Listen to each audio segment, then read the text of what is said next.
Welcome. We had a really good first practice for our start of FIU preparation, so really encouraged by our guys' focus and work today.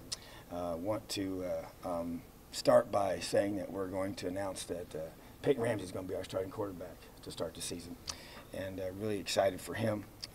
He's a young man that as we go through this process, I've been pretty clear what we're looking for. And bottom line is that there's three things that our staff and I talked about that we want from this position and what we're looking for throughout this competition. That is, first of all, I want a quarterback that protects the football in his decision making. That's how he reads coverages, how he distributes the ball, how he protects the football. That was number one. Number two was the ability to move the team down the field consistently throughout those opportunities, whether it was scrimmages or team or those times throughout practice. And number three, want a young man that the team believes in, and that's very, very important to me. And we go through and we selected our leadership council earlier in fall camp. He was our leading vote getter by a landslide. And not that that's just a primary thing, but it obviously means a lot. And we as a coaching staff are very transparent about a lot of things, and we've talked about this. Our entire staff is in agreement that Peyton's the guy. And so, and I think our team, really sees that as well. But also at the same time, we got two other quarterbacks that I'm really excited about. I think they both have a lot of talent, and I think both of those guys bring unique skills to the table. Brandon Dawkins, tremendously athletic and very, very good runner, throws the ball well on the move, creates a lot of issues, and he's gotten better and better throughout fall camp, without question. And I met with all three boys yesterday and talked to them about all of these same things, and really encouraged about his progress and feel like he's going to be able to help his football team win ball games, and he's got a great mindset about that. And then Michael Penix, obviously you see what I see out there, and a very special player, but he's young, and so be able to help him build and help him grow. I think it's the best decision for all three individuals, and it's what's best for our team. And so the bottom line is that I believe all three of those guys are going to play at different times. I'm not going to put specifics on that, but I do expect all three of them to play. And but Peyton Ramsey's a starter. What do you think it is? I guess I know the offense is going to be basically the same for all three guys, but what do you feel like are maybe the strengths that will be accentuated in the offense for Peyton specifically? I just think that it's the combination of those three things I said. He has the lead in the collective group, and I feel like that he understands the offense really, really well. He knows where to put the football. He knows where to take the ball. He knows who to get the ball to. He has the ability to get us out of a jam with his legs. He has the ability to get first downs with his legs. He's got unbelievable toughness and grit. He's got a competitive greatness to him that I really like a lot and have. That's why, I saw what he did last year, and obviously he got hurt and that shorted some of that. But those things, that he has gotten himself in position to be able to get the ball down the field better this year. I think that, to me, it's about getting the ball to our playmakers on offense. And he's one of those playmakers, but distributing it to the right guys at the right time is what he does best. And I think that that's what kind of pushed him ahead of the other guys. How much do you think bringing in an experienced guy maybe allowed him to dig his heels in and kind of fight for that job? Oh, there's no question. He's a competitor now, and he doesn't. He's not a real emotional guy.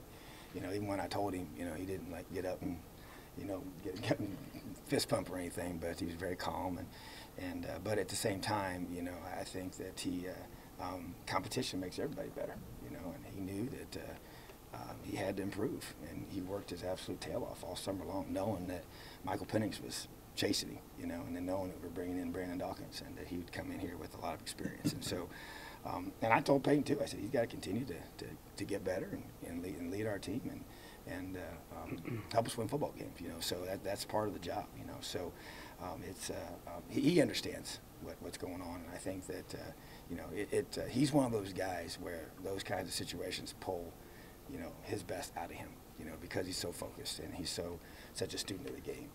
I think that to me is what really sets him apart. He's got a toughness to him and a grit to him that is pretty unique and special. He's got a linebacker mentality, playing the quarterback position. Have you guys talked about with Brandon Dawkins, his ability to run the ball, maybe putting some kind of a package for him in certain parts of the game? I see that. I do. And we talked about it with him yesterday, and as that grows and as he executes, I think those are things that for sure, it's not a rotational type thing, but it's, I can see a package for him for sure in the future. And we'll see how that plays out. But, yeah, he's got some things he brings to the table that puts a lot of pressure on the defense for sure. With the 4-year. Did any of the guys make this easy on you by falling behind or showing you something, or did they all three compete pretty well? No, they all competed well. I thought it was really hard. It was a tough decision. And there were times where different ones throughout the course of camp, you felt different ways, after certain practices or scrimmages. But there was a constant that kept coming back, and to me. And to me, it's just about what's best, right? At this stage of where we're at right now, this is what's best, I believe, without a doubt. And but yeah, it was one of those competitive, tough, guys, different days, guys were playing different, levels, and maybe this guy does this or this guy doesn't, and so, but the consistency there was with Peyton.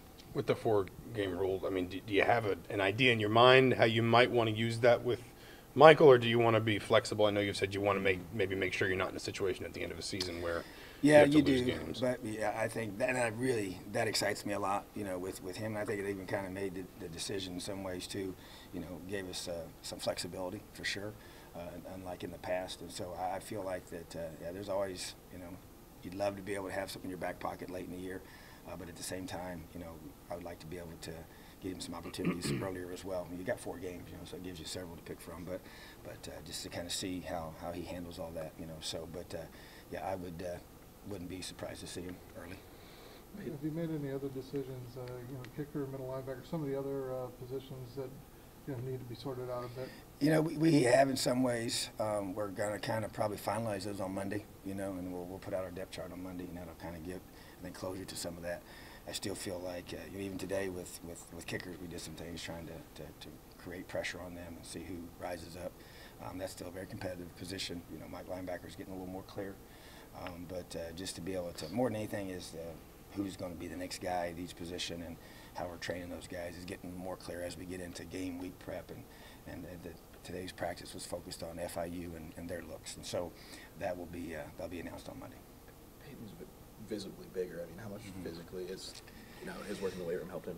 It has. There's no question. I mean, it just creates confidence, and he looks a year older. And he's gained good weight, and he's stronger. And he's a step faster, and I just think that gives him confidence to be, Big Ten quarterback that's going to get hit a few times, So I think that's always a positive thing. But I think those kind of things just give you core confidence that that you're a better athlete than you were the year before, and I think that it just kind of he's a much better player than he was last year, in my opinion.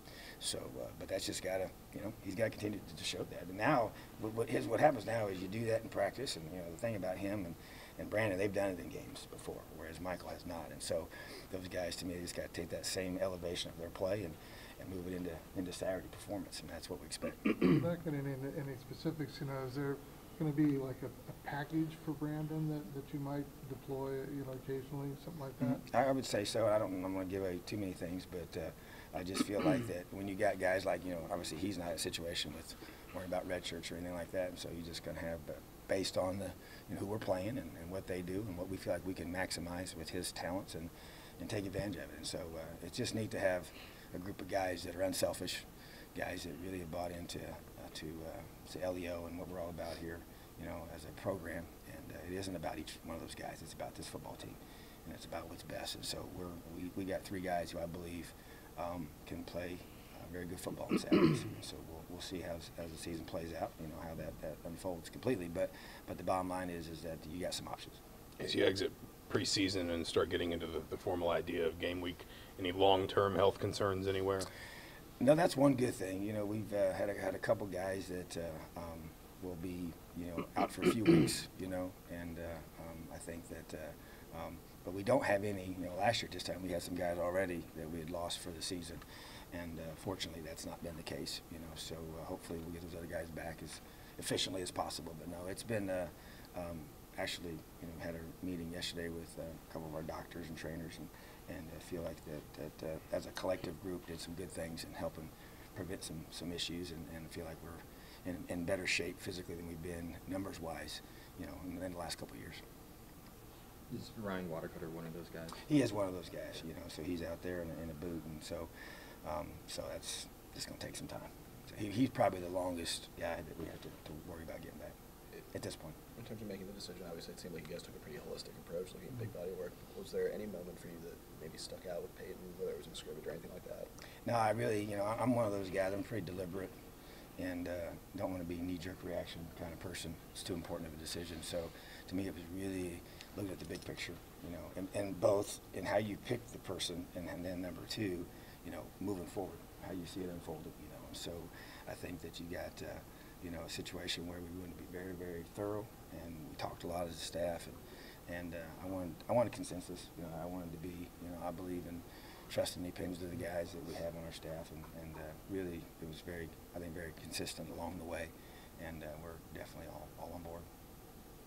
You got the preseason game, or at least that's how you described it in the past. What are some things that you kind of hope to get out of that third scrimmage? Yeah, that's a big one for situations. You know, we're going to literally go through the entire, you know, that's why I call it, this is preseason game number 3, but it's a mock game, okay? And so we'll go through and we'll script the rotation as we take the field by return units, specialists, you know, different guys that come out when they come out. It won't have to be as long. We'll go through every single one of those, do the exact warm-up, just like a game.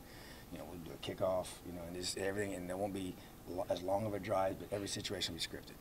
And we even script takeaways, you know how we handle that. We script sudden change. We script, you know, all the things that can happen in the game situation. So it won't be in full pads. You know, it'll be a spiders practice helmets only.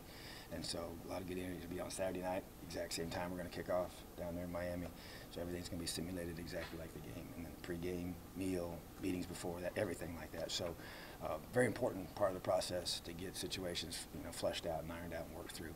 And but there won't be any tackling, you know,